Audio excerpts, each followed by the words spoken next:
Ye living lamps, by whose dear light the nightingale does sit so late, and studying all the summer night, her matchless songs does meditate. Ye country comets, that portend no war nor prince's funeral, shining unto no higher end than to presage the grass's fall.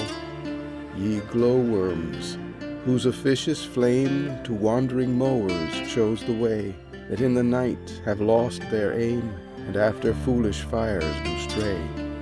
Your courteous lights in vain you waste, since Juliana here is come, for she my mind hath so displaced, that I shall never find my home.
Who are in favour with their stars, of public honour and proud titles boast, whilst I, whom fortune of such triumph bars, unlooked for joy in that I honour most. Great princes' favourites their fair leaves spread, but as the marigold at the sun's eye, and in themselves their pride lies buried, for at a frown they in their glory die. The painful warrior, famoused for fight, after 1,000 victories once foiled, is from the book of honour razed quite, and all the rest forgot for which he toiled. Then happy I, that love and am beloved, where I may not remove nor be removed.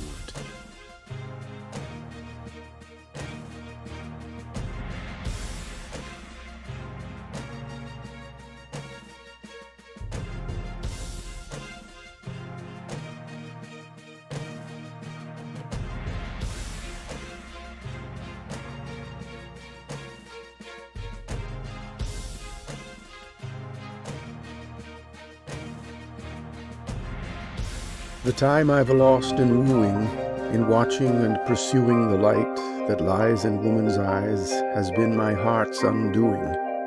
Though wisdom oft has sought me, I scorned the lore she brought me. My only books were woman's looks, and folly's all they've taught me. Her smile, when beauty granted, I hung with gaze enchanted, like him the sprite, whom maids by night oft meet in glen that's haunted. Like him, too, beauty won me, but while her eyes were on me, if once their ray was turned away, oh, winds could not outrun me. And are those follies going, and is my proud heart growing too cold or wise for brilliant eyes again to set it glowing? No, vain, alas, the endeavour from bonds so sweet to sever. Poor wisdom's chance against a glance is now as weak as ever.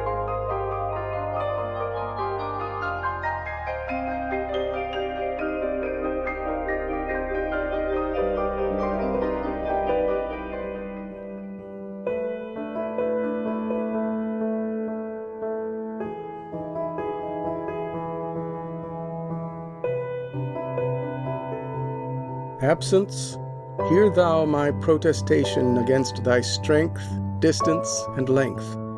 Do what thou canst for alteration, for hearts of truest metal absence doth join, and time doth settle. Who loves a mistress of such quality, he soon hath found affection's ground beyond time, place, and all mortality. To hearts that cannot vary, absence is present, time doth tarry.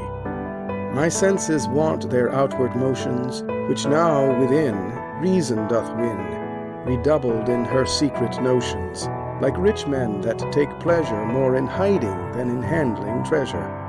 By absence this good means I gain, that I can catch her where none can watch her, in some close corner of my brain. There I embrace and kiss her, and so I both enjoy and miss her.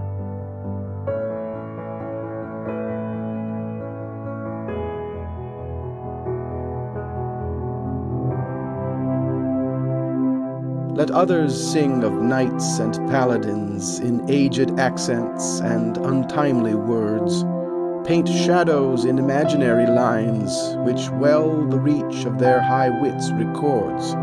But I must sing of thee, and those fair eyes authentic shall my verse in time to come, when yet the unborn shall say, Lo, where she lies, whose beauty made him speak that else was dumb.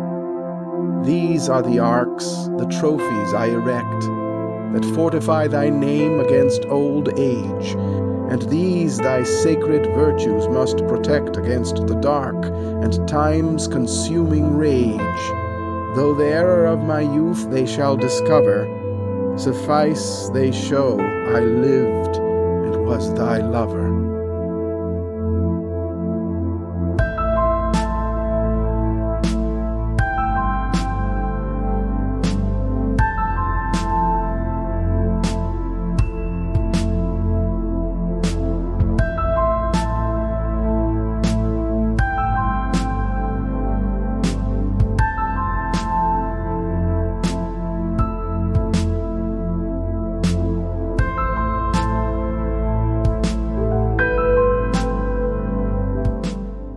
Upon our eyelids, dear, the dew will lie, and on the roughened meshes of our hair, while little feet make bold to scurry by, and half-notes shrilly cut the quickened air. Our clean, hard bodies, on the clean, hard ground, will vaguely feel that they are full of power, and they will stir, and stretch, and look around, loving the early, chill, half-lighted hour, loving the voices in the shadowed trees, loving the feet that stir the blossoming grass. Oh, always we have known such things as these, and knowing, can we love and let them pass?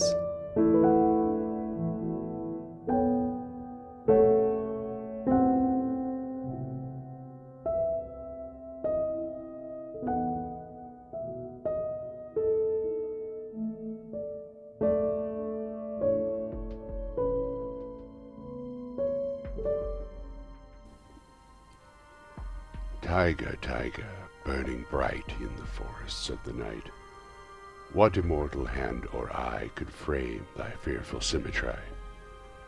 In what distant deeps or skies burnt the fire of thine eyes, and what wings dare he aspire? What the hand dare seize the fire? And what shoulder and what art could twist the sinews of thy heart? And when thy heart began to beat, what dread hand and what dread feet? What the hammer, what the chain? In what furnace was thy brain? What the anvil, what dread grasp dare its deadly terrors clasp? When the stars threw down their spears and watered heaven with their tears, did he smile his work to see?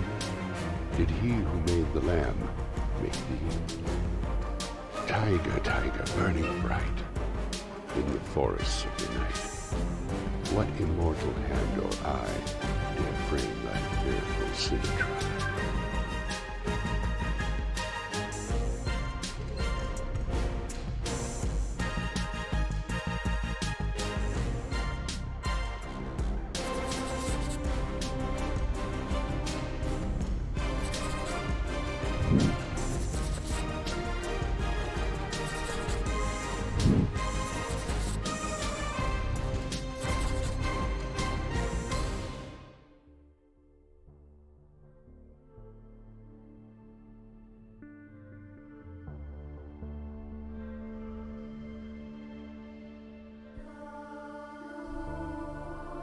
God moves in a mysterious way his wonders to perform.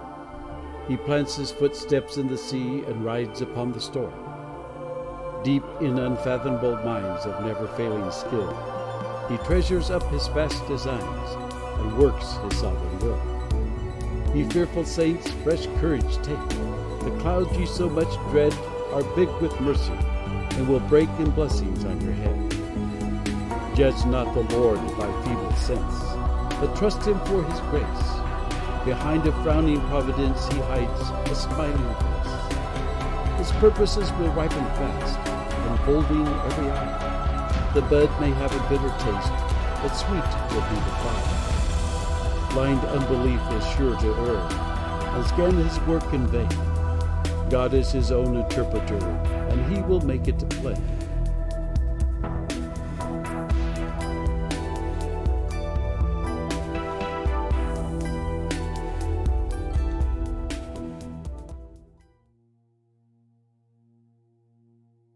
We came to fair Lucerne at even. How beauteous was the scene! The snowy Alps, like walls of heaven, rose o'er the Alps of green. The damask sky, a roseate light, flashed on the lake, and low above Mount Pilate's shadowy height, night bent her silver bow. We turned towards the faded fane, how many centuries old, and entered as the organ strain along the arches rolled. Such as when guardian spirits bear a soul to realms of light, and melts in the immortal air the anthem of their flight. Then followed strains so sweet, so sadly sweet and low, that they seemed like memory's music, and the chords of long ago.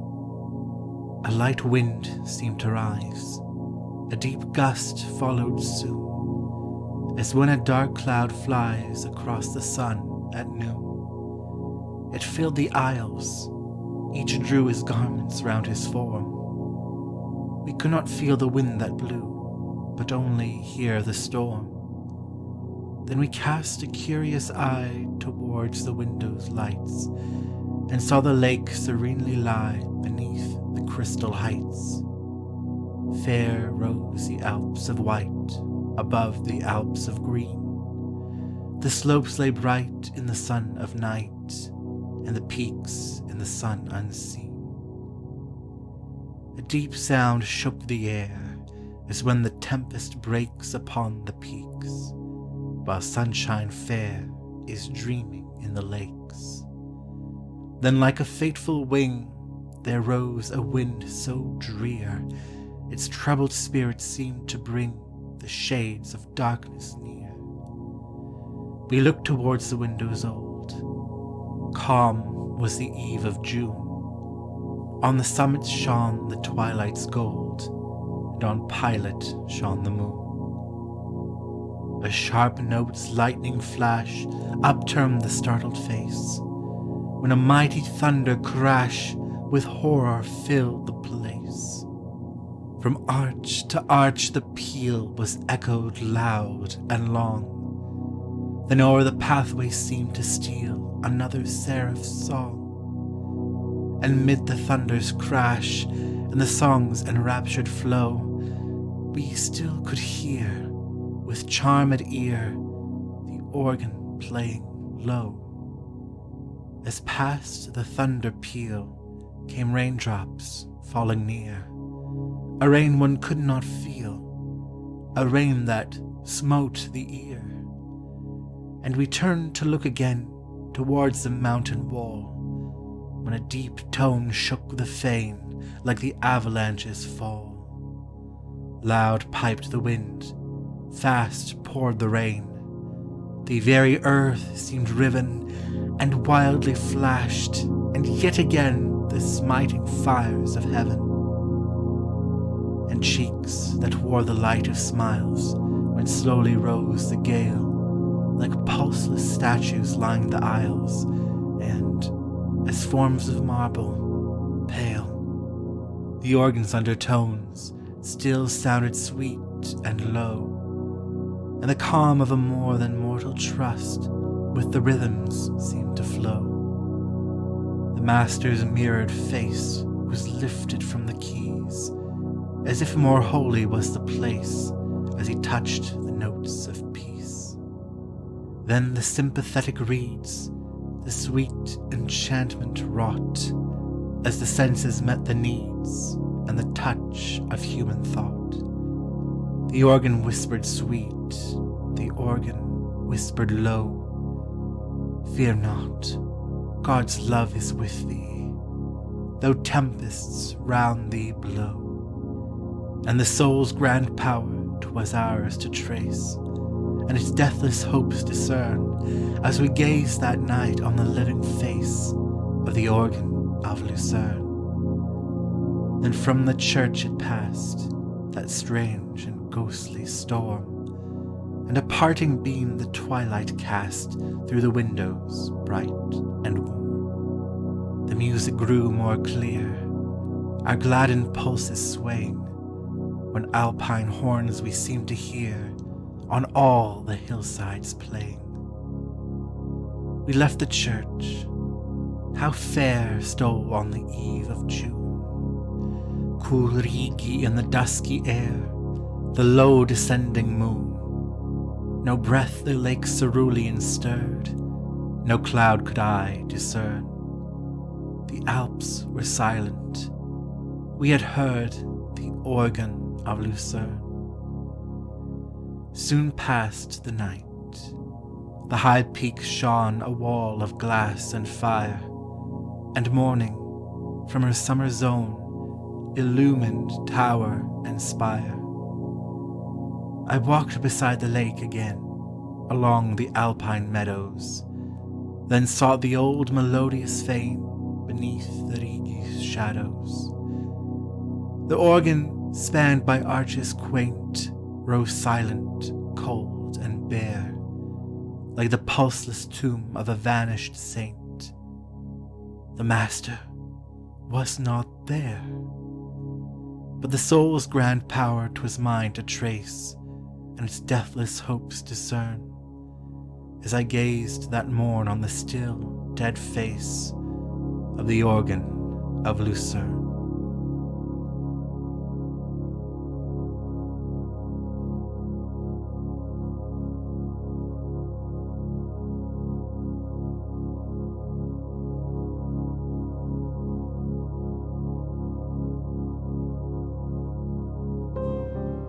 You asked me how I became a madman.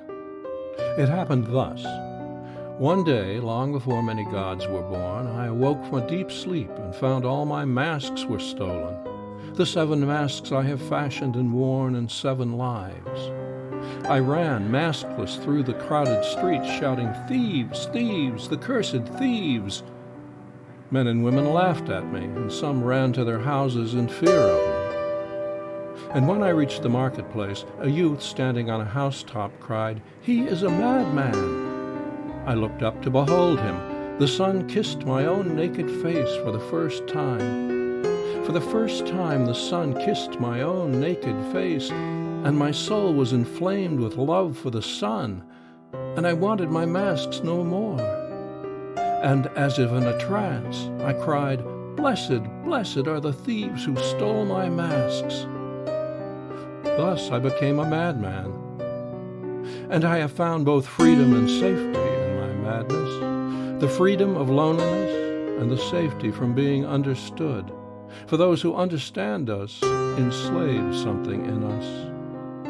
But let me not be too proud of my safety. Even a thief in a jail is safe from another thief.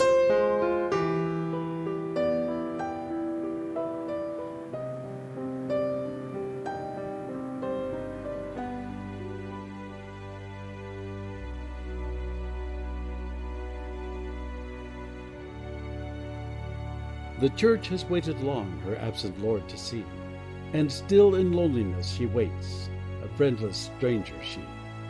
Age after age has gone, sun after sun has set, and still in weeds of widowhood she weeps a mourner yet. Come then, Lord Jesus, come. Saint after saint on earth has lived and loved and died. And as they left us one by one, we laid them side by side. We laid them down to sleep, but not in hope forlorn. We laid them but to ripen there, till the last glorious morn. Come then, Lord Jesus, come. The serpent's brood increased, the powers of hell grow bold. The conflict thickens, faith is low, and love is waxing cold.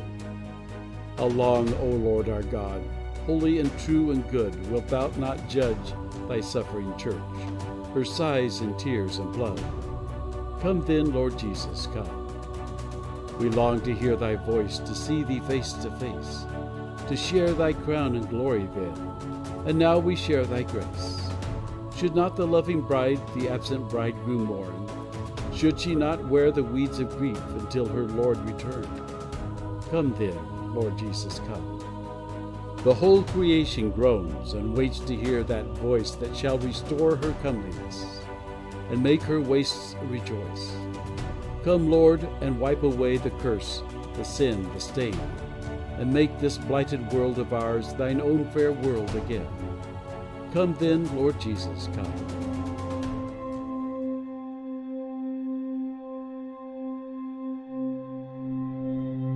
When I meet the morning beam, or lay me down at night to dream, I hear my bones within me say, another night, another day. When shall this slough of sense be cast, this dust of thoughts be laid at last, the man of flesh and soul be slain, and the man of bone remain? This tongue that talks, these lungs that shout, these thews that hustle us about, this brain that fills the skull with schemes, and its humming hive of dreams, these today are proud in power, and lorded in their little hour. The immortal bones obey control of dying flesh and dying soul. 'Tis long till morn and eve are gone, slow the endless night comes on, and late to fullness grows the birth that shall last as long as earth. Wanderers eastward, wanderers west, know you why you cannot rest? 'Tis that every mother's son travails with a skeleton. Lie down in the bed of dust, bear the fruit that bear you must. Bring the eternal seed to light, and morn is all the same as night. Rest you so from trouble sore, fear the heat of the sun no more, nor the snowing winter wild, now you labor not with child. Empty vessel, garment cast, we that wore you long shall last. Another night, another day, so my bones within me say. Therefore they shall do my will today, while I am master still, and flesh and soul, now both are strong, shall hail the sullen slaves along. Before this fire of sense decay, this smoke of thought blow clean away, and leave with ancient night alone the steadfast and enduring bone.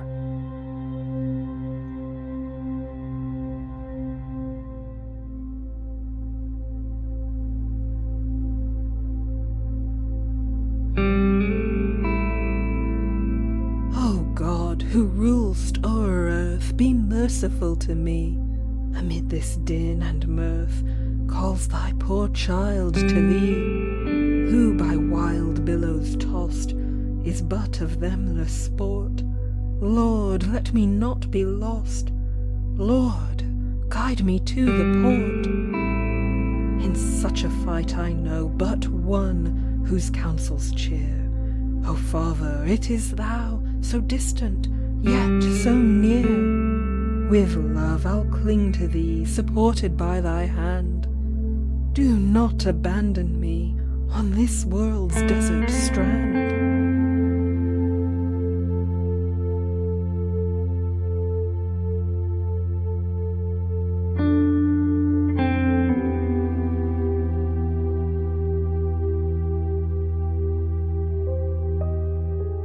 There are strange things done in the midnight sun by the men who moil for gold. The Arctic trails have their secret tales that would make your blood run cold. The northern lights have seen queer sights, but the queerest they ever did see was that night on the marge of Lake Labarge. I cremated Sam McGee. Now, Sam McGee was from Tennessee, where the cotton blooms and blows. Why he left his home in the South to roam round the pole, God only knows. He was always cold, but the land of gold seemed to hold him like a spell, though he'd often say in his homely way that he'd sooner live in hell. On a Christmas day we were mushing our way over the Dawson Trail. Talk of your cold, through the parka's fold it stabbed like a driven nail. If our eyes we'd closed, then the lashes froze till sometimes we couldn't see. It wasn't much fun, but the only one to whimper was Sam McGee. And that very night as we lay packed tight in our robes beneath the snow, and the dogs were fed, and the stars o'erhead were dancing heel and toe, he turned to me, and Cap, says he, I'll cash in this trip, I guess, and if I do, I'm asking that you won't refuse my last request. Well, he seemed so low that I couldn't say no. Then he says with a sort of moan, It's the cursed cold, and it's got right hold till I'm chilled clean through to the bone. Yet 'tain't being dead, it's my awful dread of the icy grave that pains. So I want you to swear that foul or fair, you'll cremate my last remains. A pal's last need is a thing to heed, so I swore I would not fail, and we started on at the streak of dawn. But God, he looked ghastly pale. He crouched on the sleigh and he raved all day of his home in Tennessee, and before nightfall a corpse was all that was left of Sam McGee. There wasn't a breath in that land of death, and I hurried horror-driven, with a corpse half hid that I couldn't get rid because of a promise given. It was lashed to the sleigh, and it seemed to say, You may tax your brawn and brains, but you promised true, and it's up to you to cremate those last remains. Now, a promise made is a debt unpaid, and the trail has its own stern code. In the days to come, though my lips were dumb, in my heart how I cursed that load. In the long, long night, by the lone firelight, while the huskies round in a ring howled out their woes to the homeless snows, oh God, how I loathed the thing. And every day that quiet clay seemed to heavy and heavier grow, and on I went, though the dogs were spent and the grub was getting low.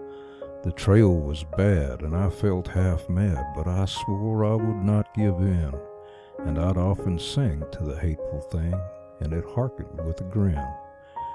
Till I came to the marge of Lake Labarge, and a derelict there lay. It was jammed in the ice, but I saw in a trice it was called the Alice May. And I looked at it, and I thought a bit, and I looked at my frozen chum. Then here, said I, with a sudden cry, is my crematorium. Some planks I tore from the cabin floor, and I lit the boiler fire. Some coal I found that was lying around, and I heaped the fuel higher. The flames just soared, and the furnace roared, such a blaze you seldom see. And I burrowed a hole in the glowing coal, and I stuffed in Sam McGee. Then I made a hike, for I didn't like to hear him sizzle so. And the heavens scowled, and the huskies howled, and the wind began to blow. It was icy cold, but the hot sweat rolled down my cheeks, and I don't know why. And the greasy smoke in an inky cloak went streaking down the sky. I do not know how long in the snow I wrestled with grisly fear, but the stars came out and they danced about ere again I ventured near. I was sick with dread, but I bravely said, I'll just take a peep inside. I guess he's cooked, and it's time I looked. Then the door I opened wide, and there sat Sam, looking cool and calm in the heart of the furnace roar. And he wore a smile you could see a mile, and he said, Please close that door. It's fine in here, but I greatly fear you'll let in the cold and storm. Since I left Plumtree down in Tennessee, it's the first time I've been warm. There are strange things done in the midnight sun by the men who moil for gold. The Arctic trails have their secret tales that would make your blood run cold. The northern lights have seen queer sights, but the queerest they ever did see was that night on the marge of Lake LaBarge by cremated Sam McGee.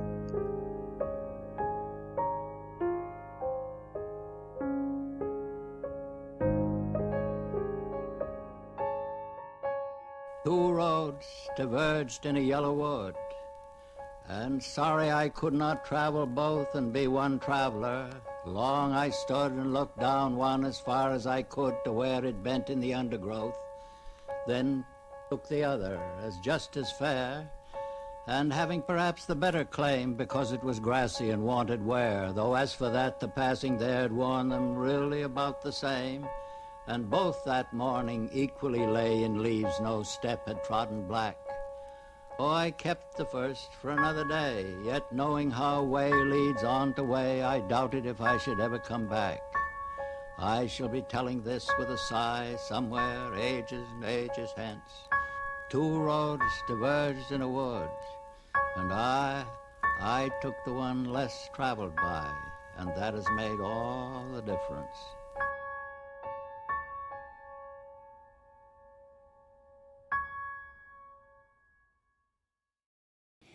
In the worst hour of the worst season of the worst year of a whole people, a man set out from the workhouse with his wife. He was walking, they were both walking north. She was sick with famine fever and could not keep up. He lifted her and put her on his back. He walked like that, west and north, until at nightfall, under freezing stars, they arrived.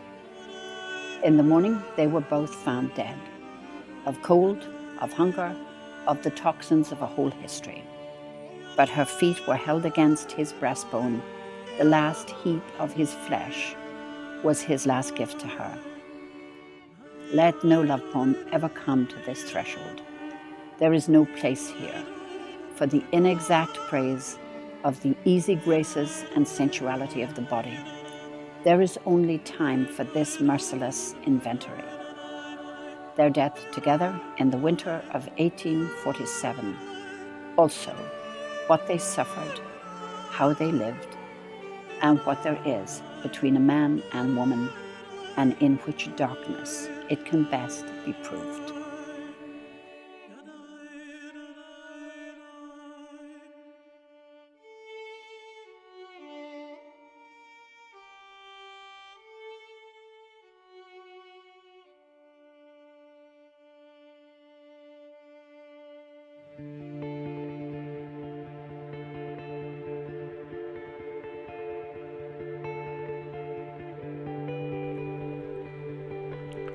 In May, when sea winds pierced our solitudes, I found the fresh rhodora in the woods, spreading its leafless blooms in a damp nook to please the desert and the sluggish brook. The purple petals fallen in the pool made the black water with their beauty gay.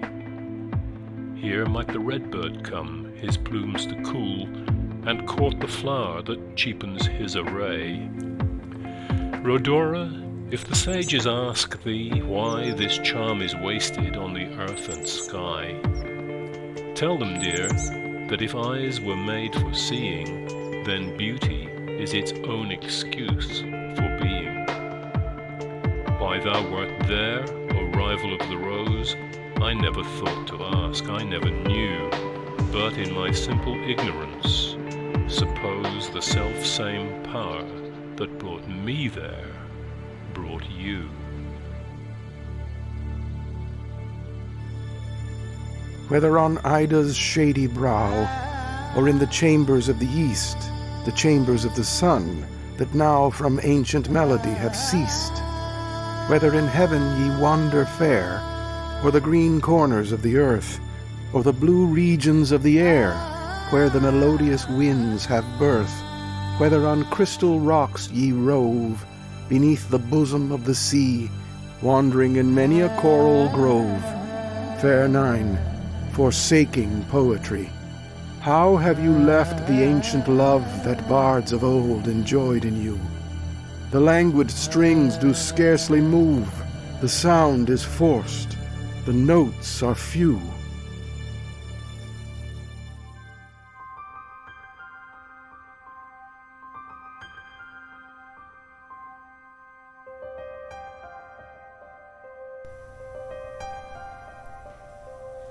I met a traveller from an antique land who said, "Two vast and trunkless legs of stone stand in the desert. Near them on the sand, half sunk, a shattered visage lies, whose frown and wrinkled lip and sneer of cold command tell that its sculptor well those passions read which yet survive, stamped on these lifeless things, the hand that mocked them and the heart that fed." And on the pedestal these words appear: "My name is Ozymandias, King of Kings. Look on my works, ye mighty, and despair." Nothing beside remains. Round the decay of that colossal wreck, boundless and bare, the lone and level sands stretch far away.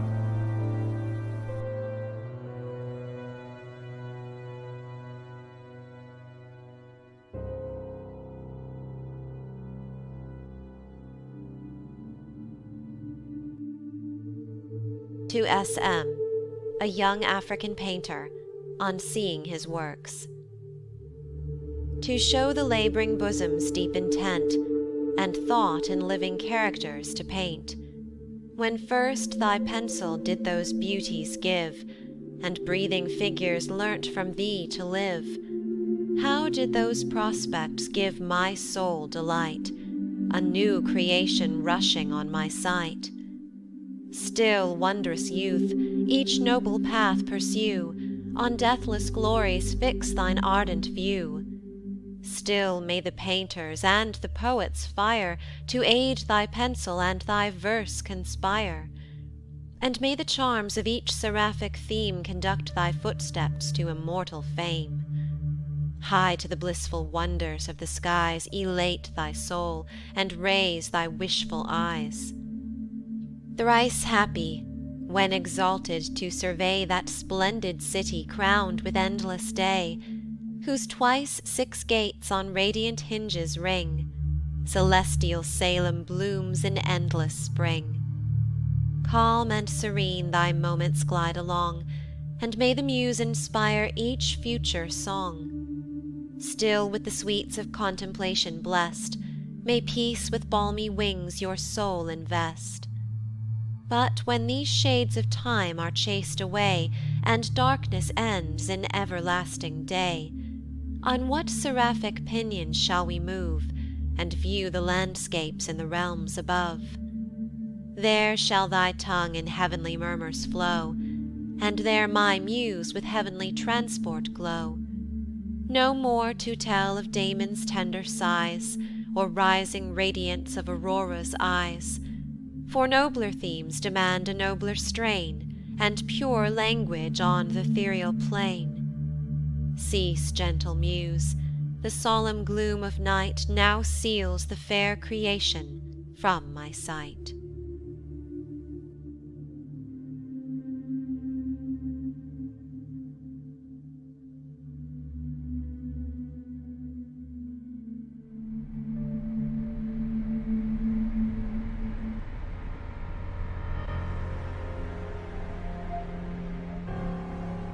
Christ, of his gentleness, thirsting and hungering, walked in the wilderness. Soft words of grace he spoke unto lost desert folk that listened wondering. He heard the bitterns call from ruined palace wall, answered them brotherly. He held communion with the she-pelican of lonely piety. Basilisk, cockatrice, flocked to his homilies, with mail of dread device, with monstrous barbed slings, with eager dragon eyes, great rats on leather wings, and poor blind broken things, foul in their miseries, and ever with him went, of all his wanderings, comrade with ragged coat, gaunt ribs, poor innocent, bleeding foot, burning throat, the guileless old scapegoat, for 40 nights and days, followed in Jesus' ways, sure guard behind him kept, tears like a lover wept.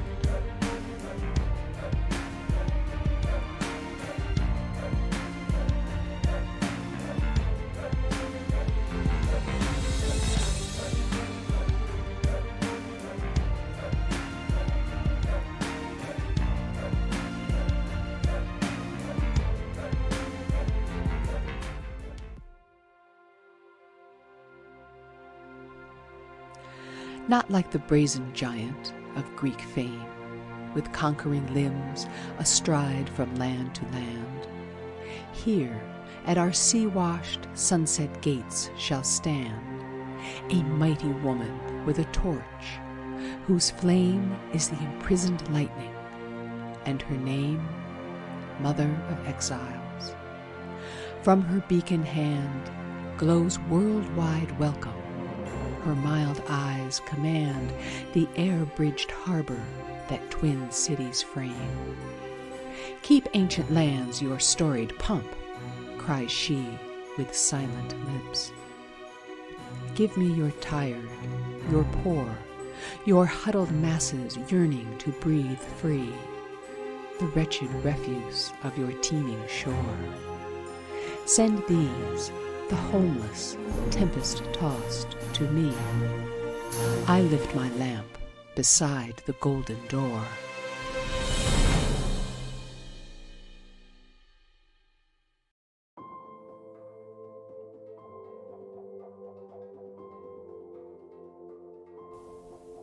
Thou still unravished bride of quietness, thou foster child of silence and slow time, sylvan historian, who canst thus express a flowery tale more sweetly than our rhyme.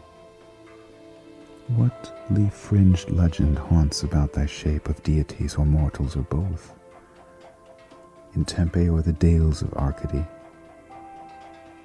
What men or gods are these? What maidens loth? What mad pursuit? What struggle to escape? What pipes and timbrels? What wild ecstasy? Heard melodies are sweet, but those unheard are sweeter. Therefore, ye soft pipes, play on, not to the sensual ear, but more endeared pipe to the spirit ditties of no tone. Fair youth beneath the trees, thou canst not leave thy song, nor ever can those trees be bare. Bold lover, never canst thou kiss, though winning near the goal, yet do not grieve. She cannot fade, though thou hast not thy bliss. Forever wilt thou love, and she be fair. Ah, happy, happy boughs, that cannot shed your leaves, nor ever bid the spring adieu. And happy melodist, unwearied, forever piping songs, forever new. More happy love, more happy, happy love, forever warm and still to be enjoyed, forever panting and forever young, all breathing human passion far above, that leaves a heart aye sorrowful and cloyed, burning forehead and a parching tongue. Who are these coming to the sacrifice? To what green altar, O mysterious priest, leadest thou that heifer, lowing at the skies, and all her silken flanks with garlands dressed? What little town by river or seashore, or mountain built with peaceful citadel, is emptied of this folk, this pious morn? And little town, thy streets forever more will silent be, and not a soul to tell why thou art desolate can e'er return. O Attic shape, fair attitude, with breed of marble men and maidens overwrought, with forest branches and the trodden weed, thou silent form dost tease us out of thought as doth eternity. Cold pastoral. When old age shall this generation waste, thou shalt remain, in midst of other woe than ours, a friend to man to whom thou sayest, beauty is truth, truth, beauty. That is all ye know on earth, and all ye need to know.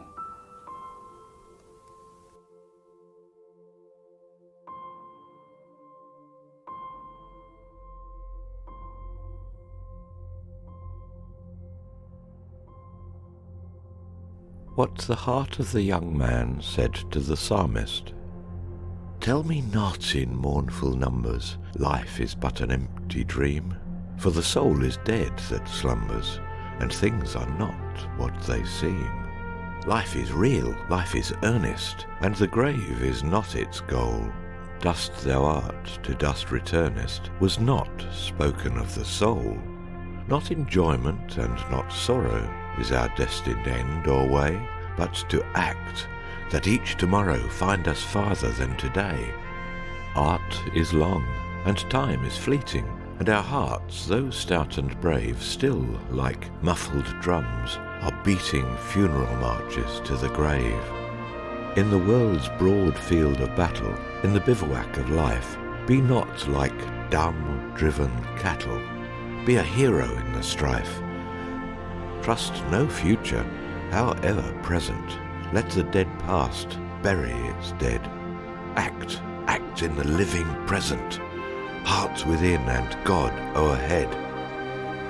Lives of great men all remind us we can make our lives sublime, and, departing, leave behind us footprints on the sands of time. Footprints that perhaps another sailing o'er life's solemn main, a forlorn and shipwrecked brother, seeing, shall take heart again. Let us then be up and doing, with a heart for any fate, still achieving, still pursuing, learn to labour and to wait.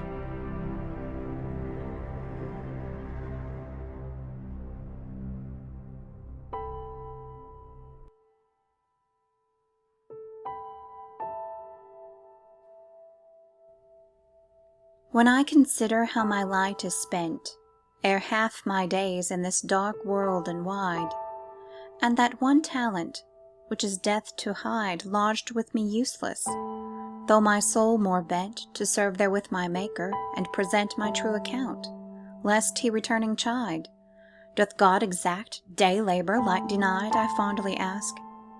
But patience, to prevent that murmur, soon replies, God doth not need either man's work or his own gifts. Who best bear his mild yoke, they serve him best. His state is kingly, thousands at his bidding, speed and post o'er land and ocean without rest. They also serve, who only stand and wait.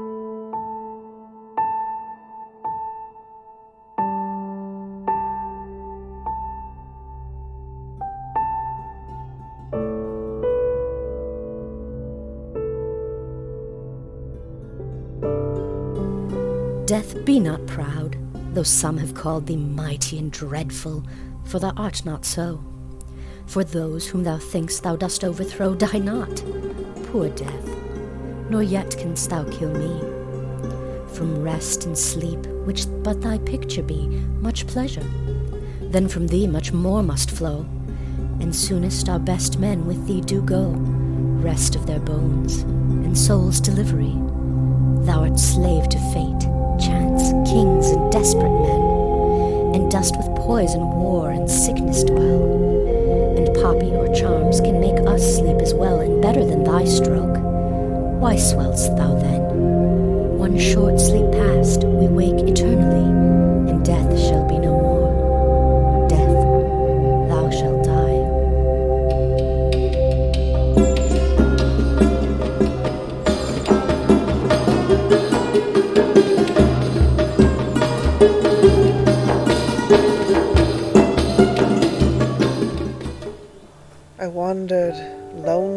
cloud that floats on high o'er vales and hills, when all at once I saw a crowd, a host of golden daffodils, beside the lake, beneath the trees, fluttering and dancing in the breeze.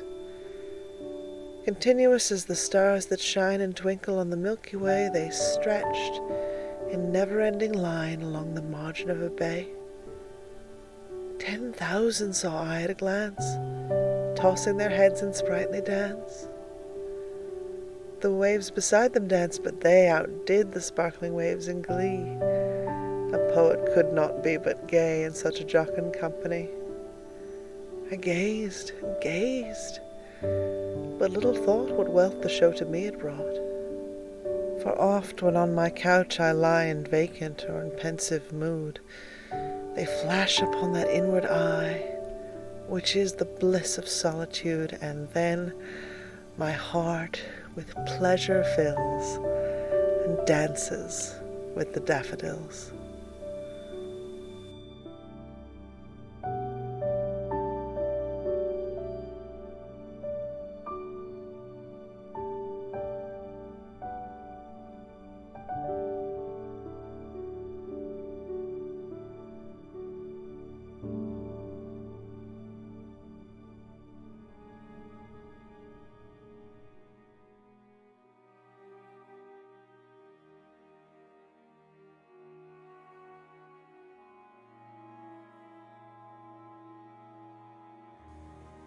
My love in her attire doth show her wit, it doth so well become her. For every season she hath dressings fit, for winter, spring, and summer. No beauty she doth miss when all her robes are on, but beauty's self she is when all her robes are gone. There is a lady sweet and kind, was never face so pleased my mind. I did but see her passing by, and yet I love her till I die. Her gesture, motion, and her smiles, her wit, her voice, my heart beguiles. Beguiles my heart I know not why, and yet I love her till I die. Cupid is winged and doth range, her country so my love doth change. But change she earth or change she sky, yet will I love her till I die.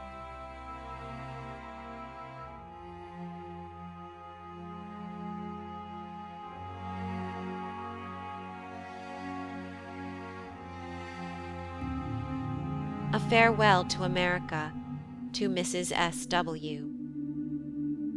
Adieu, New England's smiling meads, adieu, the flowery plain. I leave thine opening charms, O Spring, and tempt the roaring main. In vain for me the flow'rets rise, and boast their gaudy pride, while here beneath the northern skies I mourn for health denied. Celestial maid of rosy hue, O let me feel thy reign. I languish till thy face I view, thy vanished joys regain. Susanna mourns, nor can I bear to see the crystal shower, or mark the tender falling tear at sad departure's hour. Not unregarding can I see her soul with grief oppressed, but let no sighs, no groans for me steal from her pensive breast. In vain the feathered warblers sing, in vain the garden blooms, and on the bosom of the spring breathes out her sweet perfumes. While for Britannia's distant shore we sweep the liquid plain, and with astonished eyes explore the wide extended main. Lo, health appears, celestial dame, complacent and serene, with Hebe's mantle o'er her frame, with soul delighting mien. To mark the vale where London lies with misty vapours crowned, which cloud Aurora's thousand dyes, and veil her charms around. Why, Phoebus, moves thy car so slow thy rising ray? Give us the famous town to view, thou glorious king of day. For thee, Britannia, I resign New England's smiling fields, to view again her charms divine, what joy the prospect yields. But thou, Temptation, hence away, with all thy fatal train, nor once seduce my soul away by thine enchanting strain. thrice happy they, whose heavenly shield secures their souls from harms, and fell temptation on the field of all its power disarms. To his honour the Lieutenant Governor, on the death of his lady, March 24th, 1773. All-conquering death, by thy resistless power, hope's towering plumage falls to rise no more. Of scenes terrestrial how the glories fly, forget their splendours, and submit to die. Who e'er escaped thee, but the saint of old, beyond the flood in sacred annals told, and the great sage, whom fiery coursers drew to heaven's bright portals from Alicia's view. Wondering he gazed at the refulgent car, then snatched the mantle floating in the air. From death these only could exemption boast, and without dying gained the mortal coast. Not falling millions sate the tyrant's mind, nor can the victor's progress be confined. But cease thy strife with death, fond nature, cease. He leads the virtuous to the realms of peace. His to conduct to the immortal plains, where heaven's supreme in bliss and glory reigns. There sits, illustrious Sir, thy beauteous spouse, a gem-blazed circle beaming on her brows, hailed with acclaim among the heavenly choirs, her soul new kindling with seraphic fires. To notes divine she tunes the vocal strings, while heaven's high concave with the music rings. Virtue's rewards can mortal pencil paint? No, all descriptive arts and eloquence are faint. Nor canst thou, Oliver, assent refuse to heavenly tidings from the Afric muse. As soon may change thy laws eternal fate, as the saints miss the glories I relate, or her benevolence forgotten lie, which wiped the trickling tear from misery's eye, whene'er the adverse winds were known to blow, when loss to loss ensued, and woe to woe. Calm and serene beneath her Father's hand she sat resigned to the divine command. No longer then, great Sir, her death deplore, and let us hear the mournful sigh no more.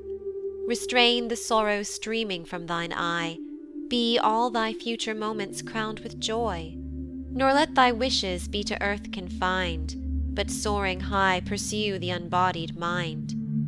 Forgive the muse, forgive the adventurous lays, that fain thy soul to heavenly scenes would raise. A Rebus by I.B. 1. A bird delicious to the taste, on which an army once did feast, sent by an hand unseen, a creature of the horned race, which Britain's royal standards grace, a gem of vivid green. 2. A town of gaiety and sport, where beaux and beauteous nymphs resort, and gallantry doth reign, a Dardan hero famed of old, for youth and beauty as we're told, and by a monarch slain. 3. A peer of popular applause, who doth our violated laws and grievances proclaim, the initials show a vanquished town, that adds fresh glory and renown to old Britannia's fame. An answer to the rebus by the author of these poems. The poet asks, and Phyllis can't refuse, to show the obedience of the infant muse. She knows the quail of most inviting taste fed Israel's army in the dreary waste. And what's on Britain's royal standard borne but the tall, graceful, rampant unicorn? The emerald with a vivid verdure glows among the gems with regal crowns compose. Boston's a town polite and debonair, to which the beaux and beauteous nymphs repair. Each Helen strikes the mind with sweet surprise, while living lightning flashes from her eyes. See young Euphorbus of the Dardan line, by Menelaus' hand to death resign. The well-known peer of popular applause is C.M. zealous to support our laws. Quebec now vanquished must obey, she too much annual tribute pay to Britain of immortal fame, and add new glory to her name.